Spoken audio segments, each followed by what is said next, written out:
Welcome back to the Ancestral Findings podcast. When the Civil War ended in 1865, the United States was scarred but standing.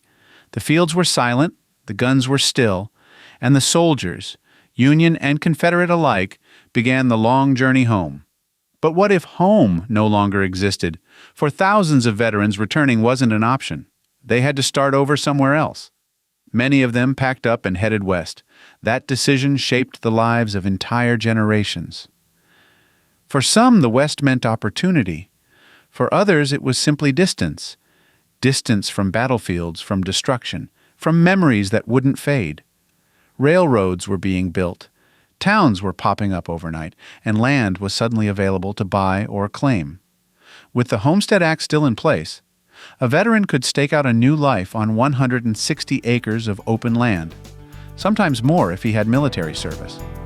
The western states and territories became magnets for men trying to rebuild, reset, or escape.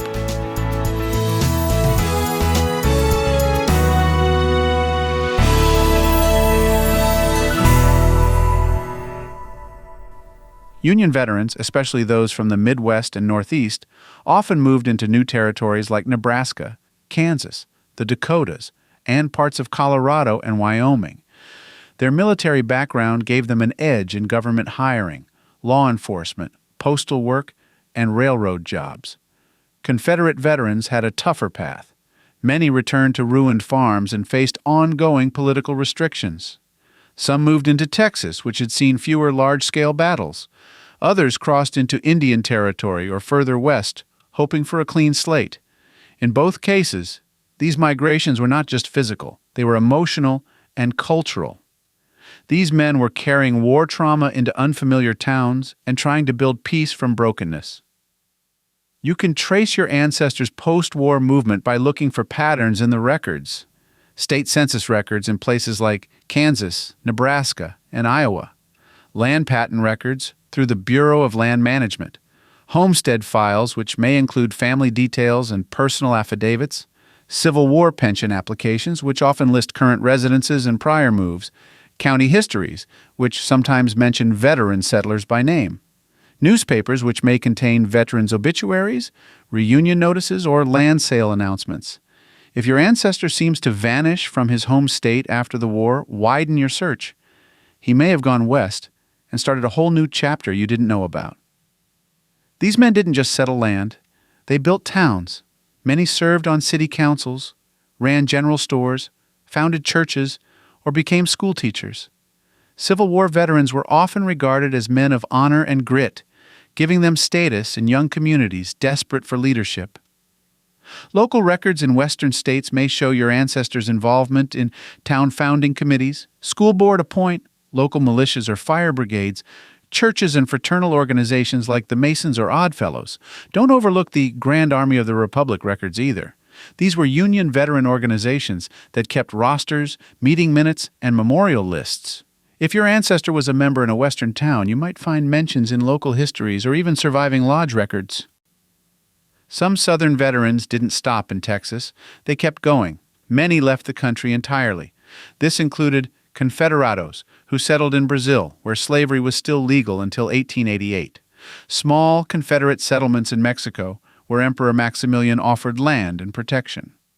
Groups that migrated to British Honduras, now Belize. If your ancestor disappeared from American records and had strong Confederate ties, you might find them mentioned in Brazilian or Central American colonial settlement papers, though these records can be harder to access. These post-war moves reshaped family trees. A son born in Georgia might end up a cattleman in Oklahoma.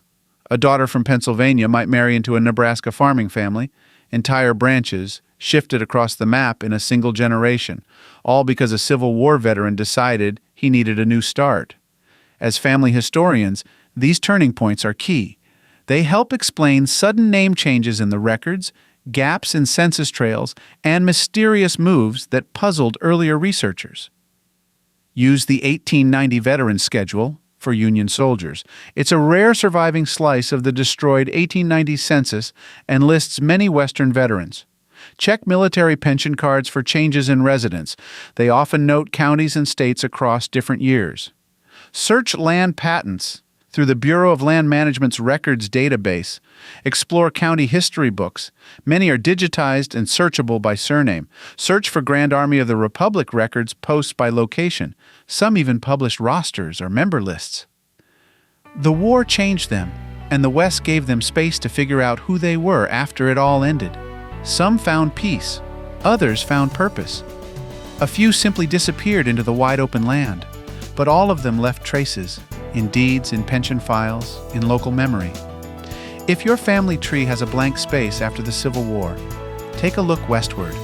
That's where many second lives began, and where your next great family discovery may be waiting.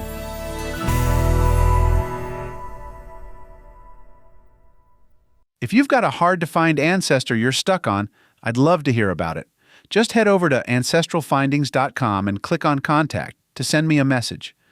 While you're there, take advantage of our free weekly genealogy lookups. Explore thousands of articles and enjoy hundreds of podcast episodes. We've been helping family history researchers since 1995.